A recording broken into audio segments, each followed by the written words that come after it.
오늘 이 시간에는 싸움에서 이길 수 있는가, 싸움에서 이길 수 있는가라는 말씀으로 은혜를 나누길 원합니다. 우리가 영화 예배를 한참 옛날에 했었잖아요. 그때 멘토링 제가 강의하면서 싸움의 기술이라는 영화를 여러분께 한번 보여준 적이 있을 겁니다.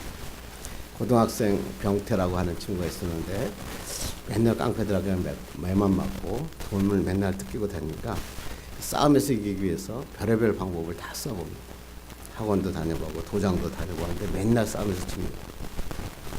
그런데 어느 날 고시원에 있다가 고시원에서 싸움의 고수라고 하는 사람을 만납니다.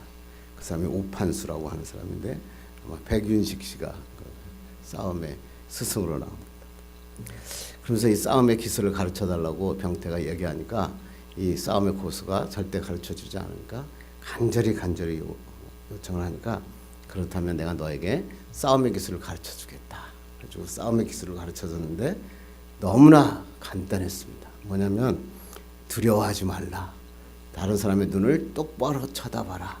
내가 너와 싸워서 이길 수 있다. 이런 눈을 쳐다보면 너는 이길 수 있다는 것입니다. 주인공이 진짜 그런가 그리고 크게 눈을 뜨고 두려움을 갖지 않고 싸웠더니 드디어 한 사람씩 물리쳐주기 시작합니다. 그래서 나중에 자기 친구를 괴롭히던 빠코라고 하는 패거리들을 일망타진하고 그때는 그런 영화입니다. 그런데 제가 이 영화를 보면 영화 포스터에 성경 구절 같은 게 하나가 딱 적혀 있는데 뭐라고 적혀 있는지 아십니까? 그분과 함께라면 두려울 게 없다 이렇게 써 있습니다. 우리 하나님과 함께라면 두려울 거 없다라고 써 있는 그 말씀과 같습니다. 여러분 학창 시절에 어떤 삶을 사셨습니까? 오늘 병태처럼 맨날 매 맞고 다니셨습니까? 아니면 여러분 일진이어서 맨날 남의 돈 빼앗고 살으셨습니까? 학교만 싸움이 있는 줄 알았더니 사회에 나가니까 더 큰 싸움이 있더라고요. 어른이 돼 보니까 야 이거 참 사람과의 싸움 또 어떤 물질 권력에 대한 싸움이 이게 쉽게 해결될 수 있는 싸움이 아니더라고요. 그 많은 싸움 중에서 여러분이 가장 힘든 싸움이 무슨 싸움이라고 생각하십니까? 빅토르 위고라고 하는 사람이 세상에는 세 가지 싸움이 있는데 첫째는 사람과 자연과의 싸움이 있다 그러고 두 번째는 사람과 사람 간의 싸움이 있다 그러고 마지막 세 번째는 뭐냐면 자신과의 싸움이다.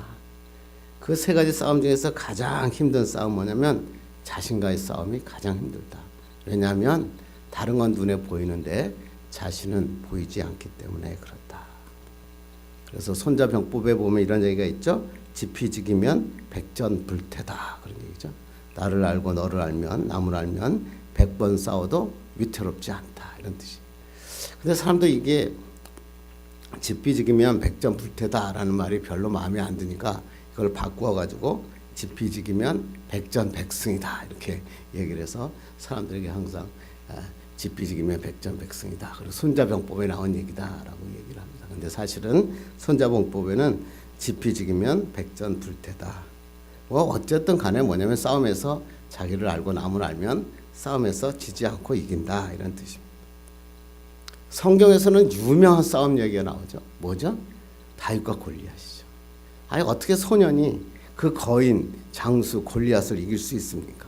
그런데 글쎄 물맷돌로 그 골리앗을 이기는 싸움만 우리가 생각하면 항상 가슴이 뛰는 그런 우리의 싸움 얘기입니다. 여러분은 가장 힘든 우리 신앙인에게 가장 힘든 싸움은 어떤 싸움이라고 생각하십니까? 뭐 자신과의 싸움도 힘들겠죠. 그런데 아마 영적 싸움이 아마 가장 힘들 것 같습니다.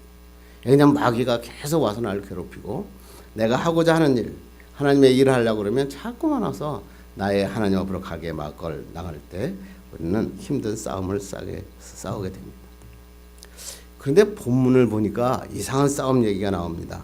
세상과의 싸움도 아니고 나 자신과의 싸움도 아니고 글쎄 하나님과 사람이 겨루어 싸우는 그러한 장면이 오늘 우리가 읽은 본문입니다.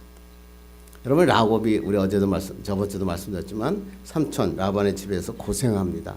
14년 동안 빈털터리로 하나도 아무것도 없이 고생하다가 글쎄 돌아오면서 삼촌의 집에서 부자가 되어서 고향으로 돌아옵니다. 이 고향으로 돌아오는데 400명의 에서가 400명의 군사를 들고 이 야곱에게 쫓아오는 것입니다. 야곱은 큰일 났습니다. 두려움이 몰려왔습니다. 그래서 자기의 가족과 그에게 모든 재산을 다 보내고 홀로 야복 나루터에 앉아 있어서 두려워 떨고 잠을 청하고 있었습니다. 이때 하나님이 야곱을 찾아오십니다. 그리고 싸움을 거십니다. 그리고 하나님께서 허벅지 관절을 어긋나게 하십니다. 그러면서 하나님께서 야곱은 이 고통 속에서 허벅지 관절이 부러진 어긋난 상태에서 하나님을 붙잡고 놓지 않습니다. 나를 축복하여 주옵소서. 그러니까 하나님께서 이렇게 얘기합니다. 너는 이제 야곱이라 부르지 말고 이스라엘이라 불러라. 내가 하나님과 및 사람들과 겨루어 이겼다. 이렇게 축복하십니다. 너무나 잘 아는 말씀인데 본문은 많은 오해를 가지고 있습니다. 이 그리스도인에게 이 말씀을 읽다가 이런 얘기를 가장 많이 합니다. 여러분 삶에서 문제가 생기면 하나님과 싸움에서 야곱처럼 하나님께 끈질기게 하나님을 붙잡으면 하나님께서 내가 원하는 기도를 응답해 주신다. 그러므로 기도할 때 하나님과 싸움만 씨름해서 이겨라. 그러면 너가 원하는 것을 얻을 수 있다. 이렇게 본문을 이해하고 있습니다. 그리고 많은 분들이 이 본문을 가지고 이런 예언을 많이 드시더라고요. 아버지하고 딸이 있었는데 그 딸이 뭐 상대가 초등학교 상대가 안 되는데 딸이 아버지에게 얘기합니다. 아버지하고 팔씨름 한번 합시다. 그러니까 그래 팔씨름 하자. 그런데 딱 보니까 팔씨름 하는데 아버지가 이겼어요. 딸이 이겼어요. 근데 뭐야 딸이 막 죽을 힘을 당해서 막 아버지를 이기려고 그러니까 아버지가 뭐야 그것을 져줍니다. 져주면서 뭐라고 그래요? 야 그래서 내가 졌다 이렇게 얘기를 하니까 이 사람이 뭐라고 하냐면 딸이 뭐 너무 기뻤습니다. 딸은 아버지를 이겨서 기뻤고 아버지는 딸에게 져주어서 기뻤다. 오늘 하나님께서 야곱에게 져주었다. 이렇게 얘기하면서 우리도 하나님 앞에 간절히 기도하면 우리가 원하는 것을 하나님 앞에 간절히 원하면 하나님이 져주시고 우리의 소원을 들어주신다라고 이야기하고 있다고 하는 것입니다. 정말 본문이 이런 뜻인가? 한번 성경에서 정말 그렇게 말씀하고 있는가? 그런데 간단하게 얘기하면 그런 의미와는 전혀 상관없는 본문입니다. 이 본문은 오히려 정반대 의미를 갖고 있는 하나님의 본문입니다. 야곱이 하나님께 싸움을 건 것도 아닙니다. 씨름에서 이겨서 야곱이 원하는 것을 얻어낸 것도 아닙니다. 그렇다면 본문은 왜 이것에 기록해 있고 우리는 이 본문을 통해서 무슨 말씀을 이해할 수 있겠는가? 오늘 본문을 통해서 잘 살펴보고 우리의 삶의 기적 같은 은혜를 경험하기를 주님의 이름으로 축원합니다. 몇 년 전에 주변인, 경계인이란 단어가 굉장히 유행했죠. 마지널맨이란 뜻입니다. 어쩌냐면 이질적인 사회 집단에서 동화되지 못한 사람. 그러니까 뭐냐 쉽게 말하면 어떤 사회 문화에서 문화가 바뀐 동네로 이사를 갔거나 바뀌었거든요.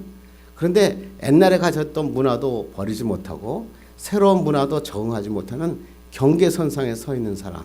그걸 갖다 우리는 주변인이다, 경계인이다, 영어로 마지널맨이다 이렇게 얘기합니다. 어떤 사람이 주로 이런 사람들이냐면 미국에 이민 간 사람들 있잖아요. 한국의 문화도 있고 미국에도 문화에 접속해야 되는데 그것이 접속 안 되니까 한국의 습성이 나타나기도 하고 또 미국에 또 따라가기도 합니다. 제일 힘든 사람도 뭐냐면 이민의 2세대입니다. 그래도 한국 문화를 좀 이해한 사람은 괜찮은데 이민 1세들은 분명히 부모님은 한국 사람이니까 한국의 핏줄을 갖고 있는데 미국에서 살다 보니까 이 문화를 따르지도 못하고 저 문화를 따르지도 못하는 주변인으로 경계인으로 사는 사람이 굉장히 많다. 이렇게 얘기합니다. 한국에서는 386 세대를 옛날에 뭐냐면 낀 세대다 그렇게 얘기했거든요. 새로운 문물을 받아들이지도 못하고 또 새로운 옛날의 그 시대의 문물도 이해하지 못하는 낀 세대에 살았다. 그런데 요새 친구들을 만나보니까요. 50대 60대 친구들이 다 하는 말이 지금 한국 사회에서 잘 갖고 낀 세대 주변인 같다는 거예요. 경계인 같다는 거예요. 어디에다가 초점을 두고 살아야 될지 잘 모르겠다. 이렇게 이야기하는 많은 사람들을 많이 만나게 됩니다. 한국만 그런 게 아니라 신앙인 중에서도 영적 경계인이 굉장히 많습니다. 예수 그리스도를 믿고 하나님을 나의 구주로 영접했는데 삶에서 보면 세상과 하나님과의 경계선에 서 있는 겁니다. 그래서 하나님을 믿고 예배하고 기도하는데 실제 삶에 가서는 하나님과의 그 삶이 떨어지고 세상의 방법을 쫓아서 애쓰며 사는 그러한 모습들을 우리는 많이 보게 됩니다. 그래서 이 영적 경계인들 때문에 사람들은 이 영적 경계인들은 항상 두려워 떨고 걱정하며 사는 인생을 살고 있다. 이런 얘기입니다. 오늘 성경의 창세기 31장에 보니까 야곱이 밧단 아람에서 14년 동안 고생했는데 빈털터리가 됐죠. 6년 만에 커다란 거부가 되었어요. 엄청난 거부가 됐냐면 아내가 4명이고 11명의 아들을 낳고 거기 수백 명의 종들이 있었고 수천 마리의 가축을 끌고 지금 자기 재산을 라반이 자기를 미워한다는 것을 깨닫고는 야밤 도주, 밤에 도주를 합니다. 그때 이 아내 라헬은 자기의 집에 있는 수옷인 드라빔마저 훔쳐서 달아갑니다. 왜 드라빔이 문제가 되냐면 드라빔은 가족의 수호신이거든요. 근데 가족의 수호신인데 이 가족의 수호신일 뿐만 아니라 그 가족의 재산의 상속권을 가지고 있는 게 이 드라빔입니다. 삼촌이 난리가 났습니다. 만약에 이 야곱이 이 드라빔을 갖고 와서 나중에 와서 당신이 갖고 있는 모든 재산을 나에게 주십시오. 이렇게 드라빔을 갖고 이야기하면 꼼짝없이 다 내줘야 되는 사회적인 상황이었거든요. 그러니까 어떻게 라반이 자기의 그 군대를 다 일꾼들을 모아가지고 3일 동안을 밤낮으로 쫓아옵니다. 큰일 났다 그러고 쫓아옵니다. 그런데 이 야곱이 라반에게 덜컥 잡힙니다. 이제 모든 것을 잃게 됐고 이제 아무것도 가지지 못하게 되는 상황에 딱 처했습니다. 이때 하나님이 나타나십니다. 우리 한번 볼까요? 창세기 31장 24절 읽겠습니다. 밤에 하나님이 아람 사람 라반에게 현몽하여 이르시되 너는 상가 야곱에게 선악간에 말하지 말라 하셨더라. 보니까 이제 잡혀서 모든 것을 잃게 됐는데 그 순간에 하나님이 착 나타나십니다. 그래서 라반에게 뭐냐면 야 야곱 건드리지 마라. 야곱은 내 거다. 이렇게 하나님이 말씀한 거죠. 자, 야곱의 이 하나님의 놀라운 축복과 기적을 경험한 라반 이제는 어떻게 살면 될까요? 걱정 없고 두려움 없이 살아야 되겠죠. 하나님의 기쁨과 감사를 살아가고 있다고 하는 것입니다. 그런데 문제가 뭐죠? 또 하나님께서 이것도 마음에 안 드시니까 또 한 번 하십니다. 우리 창세기 32장 1절 2절 읽겠습니다. 시작. 야곱이 길을 가는데 하나님의 사자들이 그를 만난지라 야곱이 그들을 볼 때 이르기를 이는 하나님의 군대라 하고 그 땅 이름을 마하나임이라 하였더라. 이게 야곱은 이 하나님이 라반에서 자기를 고쳐주는 하나님을 경험하고도 나서 예수가 온다는 예수를 만나려고 하니까 두려움에 떨고 있으니까 하나님이 아예 군대를 보내시는 거예요. 그래서 야곱에게 야 내가 너의 군대다. 그리고 야곱에게 보여주십니다.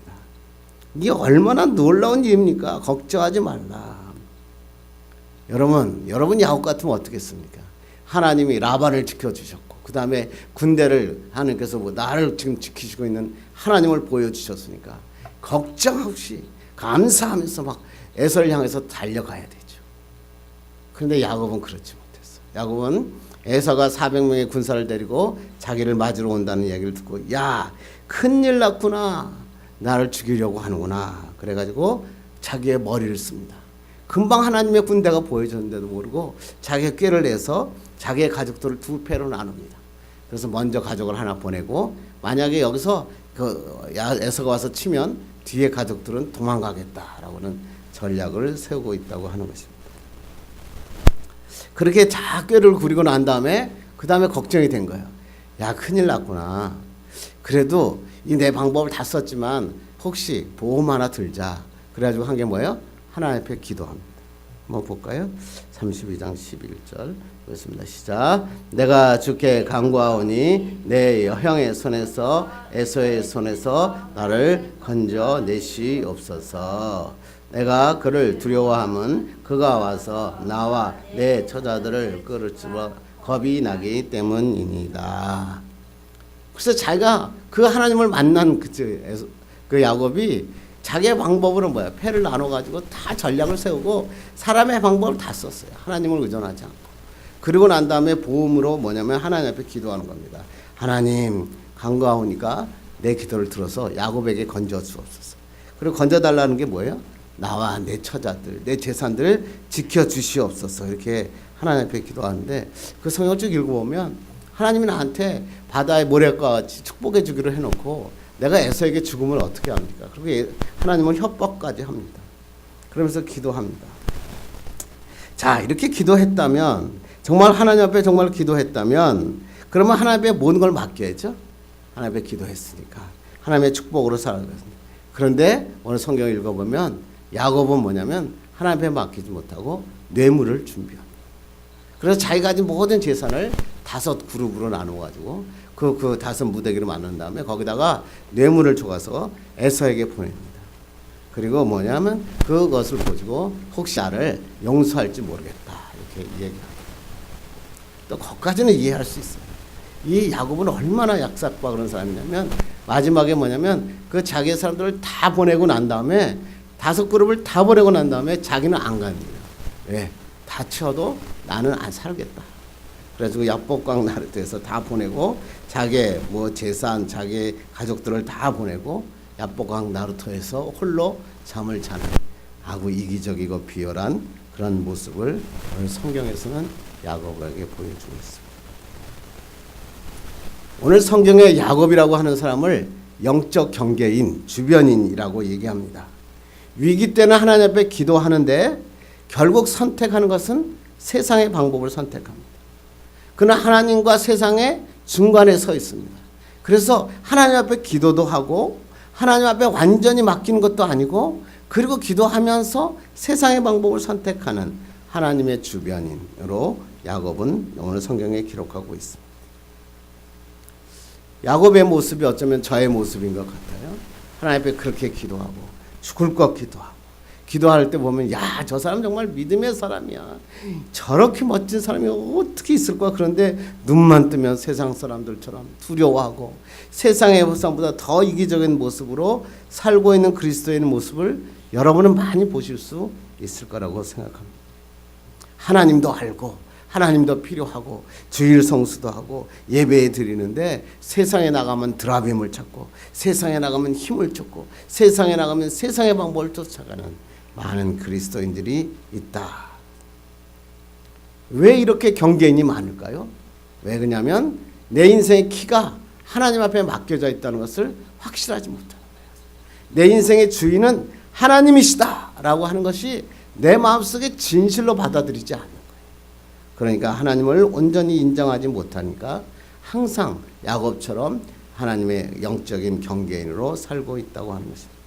그래서 자기 인생 주인은 항상 자신, 나다, 나를 위해서 내가 무엇을 할 것인가 걱정하며 살고 있어. 그래서 내가 가진 거 안 뺏기겠다. 그리고 더 많이 가져야겠다. 그렇게 얘기해요. 우리 사업하는 사람들 보면 그러잖아요. 주일날 가서 분명히 예배 드리거든요. 그런데 보니까 사업할 때 꼭 연말 되면 어디 가는 줄 아세요? 남산에 유명한 도사가 있습니다. 남산한테 도사한테 가서 내년 내 사업이 잘 될 것 같습니까? 물어보는 많은 그리스도인들이 그렇게 많이 있더라라고 하는 겁니다. 바로 영적 경계인, 영적 주변인으로 살고 있다고 하는 것입니다. 이런 영적 경계인으로 살고 있고 영적 주변인으로 살고 있는 야곱에게 하나님이 찾아오십니다. 그리고 하나님께서 씨름을 거십니다. 한번 볼까요? 32장 24절 읽겠습니다. 시작. 야곱은 홀로 남았더니 어떤 사람이 날이 새도록 야곱과 씨름하다가, 야곱이 영적 경계인으로 주변인으로 지금 있어서 세상의 방법을 다 취하고 두려워서 떨고 그러고 있을 때 누군가 찾아왔습니다. 그때 이분이 누구죠? 하나님이야. 하나님. 야곱이 하나님을 찾아가서 붙든 게 아니라 영적 경계인으로 세상의 방법 다 쓰고 좌절하고 두려워 떨고 있는 자에게 하나님이 찾아오셔서 뭐요? 싸움을 건 거예요. 왜 그럴까요? 야곱은 하나님을 만났어요. 하나님을 경험했어요. 하나님 때문에 엄청나게 부자가 됐어요. 그런데 아직 야곱은 내 인생의 주인이 자기였던 거예요. 하나님이 아니었던 거예요. 그러니까 전혀 변화되지 않은 자였죠. 예수님을 그렇게 오래 믿었는데 글쎄 수십 년, 80년, 90년 예수 믿었는데도 항상 자기 중심으로 예수 믿는 사람에게 하나님이 찾아오시는 거예요. 와서 싸움을 거시는 거예요. 이 본문이 야곱의 열심으로 여러분 해석하시면 안 돼요. 야곱이 열심을 해서 하나님을 찾아가서 붙들었다는 게 아니라 야곱은 자기 인간의 방법을 다 쓰고 있을 때 하나님의 열심으로 하나님이 찾아오셔서 싸움을 거신 것이다 라고 하는 것입니다. 그때 어떤 일이 일어납니까? 25절 읽겠습니다. 25절이 빠졌네요.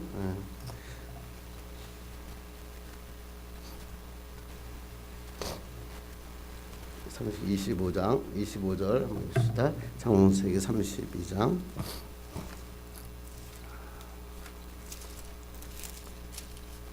25절 읽겠습니다. 시작.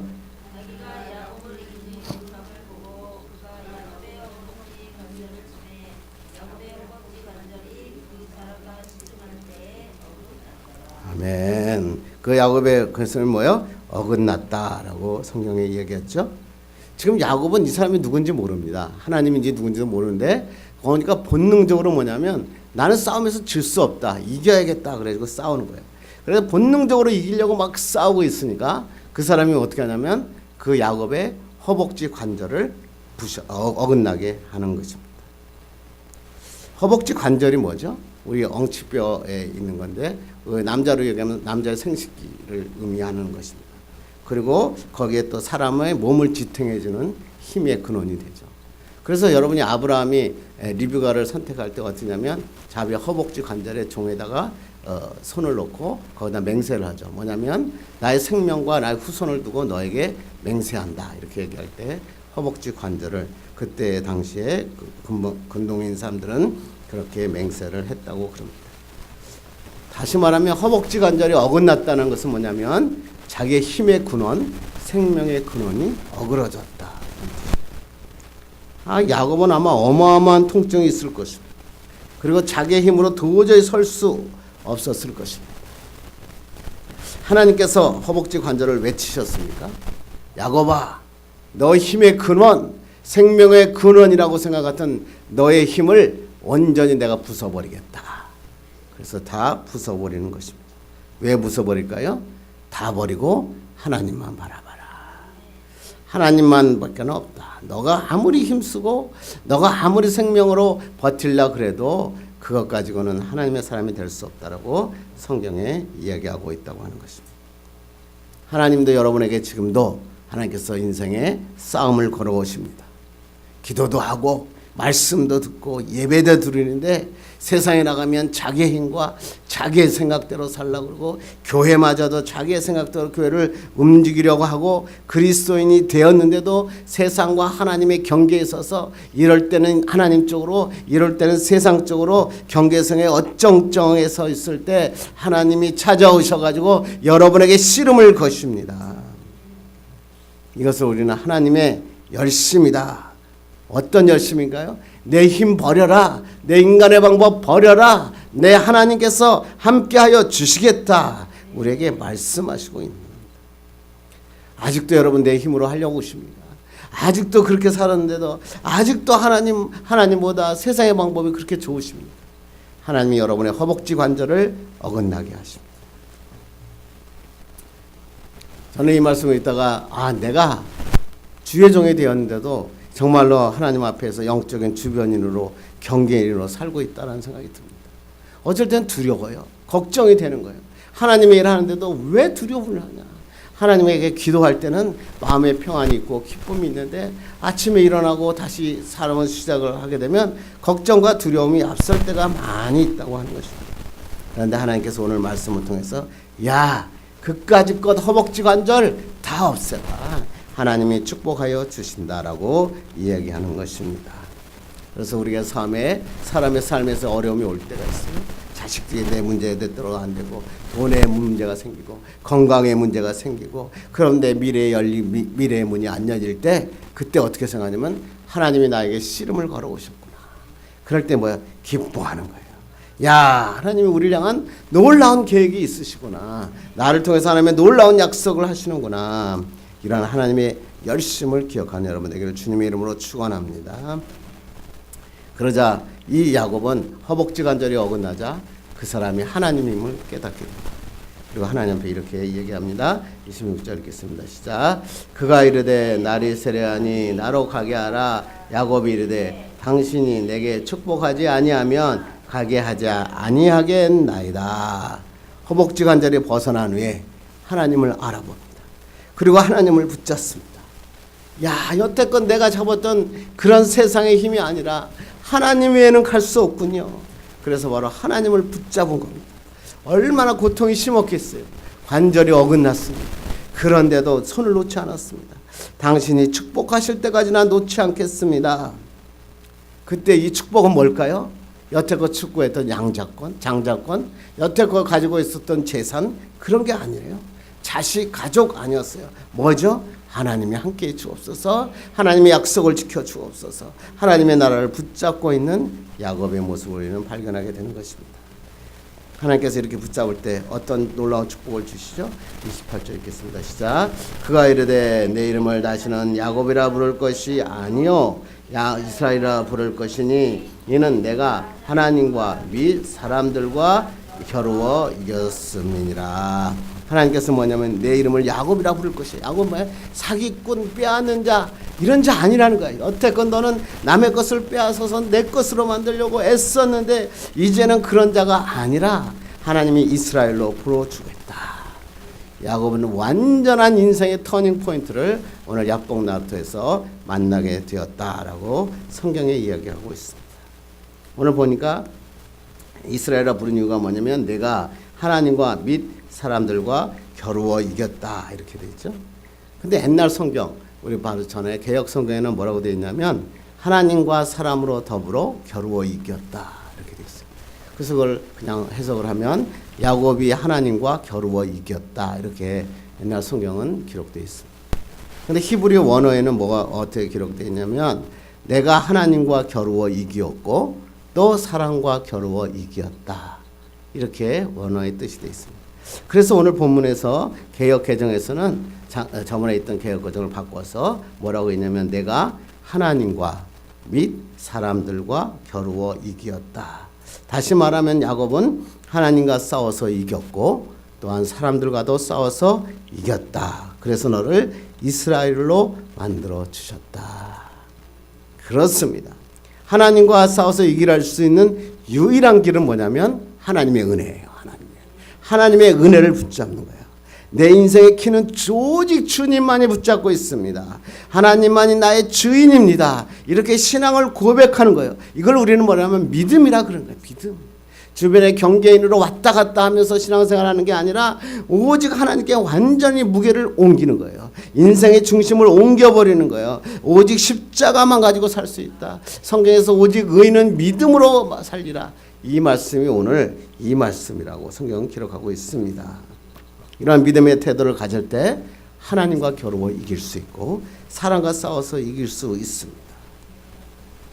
하나님과 겨루어 이겼다는 것은 뭐냐면 하나님의 축복의 사람으로 바꾸어졌다 이런 뜻입니다. 그리고 야곱은 완전히 변화됐습니다. 이 성경 다음부터는 야곱은 뭐냐면 에서가 두렵지 않습니다. 이제는 세상 사람이 두렵지 않아요. 하나님이 나와 함께 있음을 알기 때문에 다리는 비록 저렇지만 하나님의 축복의 사람으로 살고 에서를 만나고 부둥켜 안은 놀라운 축복과 기적의 역사가 일어났습니다. 하나 사람을 속이고 남의 것을 빼앗고 어떻게든지 도망치며 살던 그런 사람이 이제는 더 이상 사람들을 도망가지 않고 사람들을 무서워하지 않고 사람들 이기며 살 수 있다고 하는 것입니다. 그렇습니다. 하나님과 나왔을 때 하나님과 겨루어 이김으로 하나님의 축복의 사람이 되고 하나님의 놀라운 축복을 받아서 세상에 두렵지 않는 담대한 그리스도인으로 살게 되었다라고 본문은 기록하고 있습니다. 저는 이 말씀을 생각하면서 인생의 터닝 포인트라는 생각이 났습니다. 세상의 역사도 인생 터닝 포인트가 있고 인생도 터닝 포인트가 있습니다. 터닝 포인트가 뭐죠? 전환점이란 뜻이죠. 다른 방향이나 상태로 바꾸어 나가는 기회. 이걸 우리는 터닝 포인트라고 그러죠. 우리 인생을 살다 보면 터닝 포인트를 만납니다. 욕심을 살던 자가 하나님의 사람으로 바꾸어지는 놀라운 터닝 포인트가 주어집니다. 몇 년 전에 이걸 갖다 우리는 하프타임이라고 했어요. 하프타임을 하나님의 길로 바꿔라. 그렇죠? 이러한 터닝 포인트를 주님께 돌린 사람은 나머지 삶을 주님을 위해서 삽니다. 주님의 축복을 위해서 살 수 있습니다. 간증하며 살 수 있습니다. 야곱도 야복 나루토에서 예수 그리스도 하나님을 만나고 난 다음에 인생의 터닝 포인트가 만나서 새로운 사람, 두려워하지 않는 사람으로 살아가게 됐다 하는 것입니다. 여러분도 이런 오늘 예배 시간이 여러분의 인생의 터닝 포인트가 되기를 주님의 이름으로 축원합니다. 왜 이렇게 안 될까? 나는 왜 이렇게 안 될까? 이렇게 하나님 앞에 불평하고 불만하는 자가 하나님 감사합니다. 하나님 역사하여 주시니 감사합니다. 하나님의 은혜 아니면 난 살 수 없습니다. 이렇게 간증하는 여러분 되기를 간절히 바랍니다. 그래서 우리 찬양 중에서 있잖아. 은혜 아니면 나 서지 못하네. 십자가의 그 사랑 능력 아니면 나 서지 못하네. 그래요. 은혜 아니면 우리는 설 수 없다. 하나님께서 말씀하고 있다고 하는 것입니다. 이제 말씀 맺으려고 합니다. 여러분, 하나님이 오늘도 주변인으로 경계인으로 세상과 하나님의 중간에 서 있는 여러분에게 하나님이 찾아오셔서 싸움을 거십니다. 그리고 하나님은 여러분이 하나님의 세상과 하나님 사이의 경계선에 서 있지 말고 하나님 쪽으로 이동해라. 하나님께서는 원하십니다. 그러면 하나님께서 놀라운 축복과 역사여 하나님께서 함께 하시겠다. 너에게 놀라운 계획을 하나님은 가지고 계신다. 하나님은 말씀하십니다. 지금의 상황이 아니에요. 지금의 여건이 아니라 하나님이 나를 쓰시려고 하는 놀라운 축복으로 하나님은 인도하여 주십니다. 이러한 인생의 야뽕 나루토가 되기를 주님의 이름으로 축원합니다. 하나님을 이기고 세상을 이기는 하나님의 그리스도인 되기를 주님의 이름으로 축원합니다. 기도하겠습니다. 하나님 감사합니다.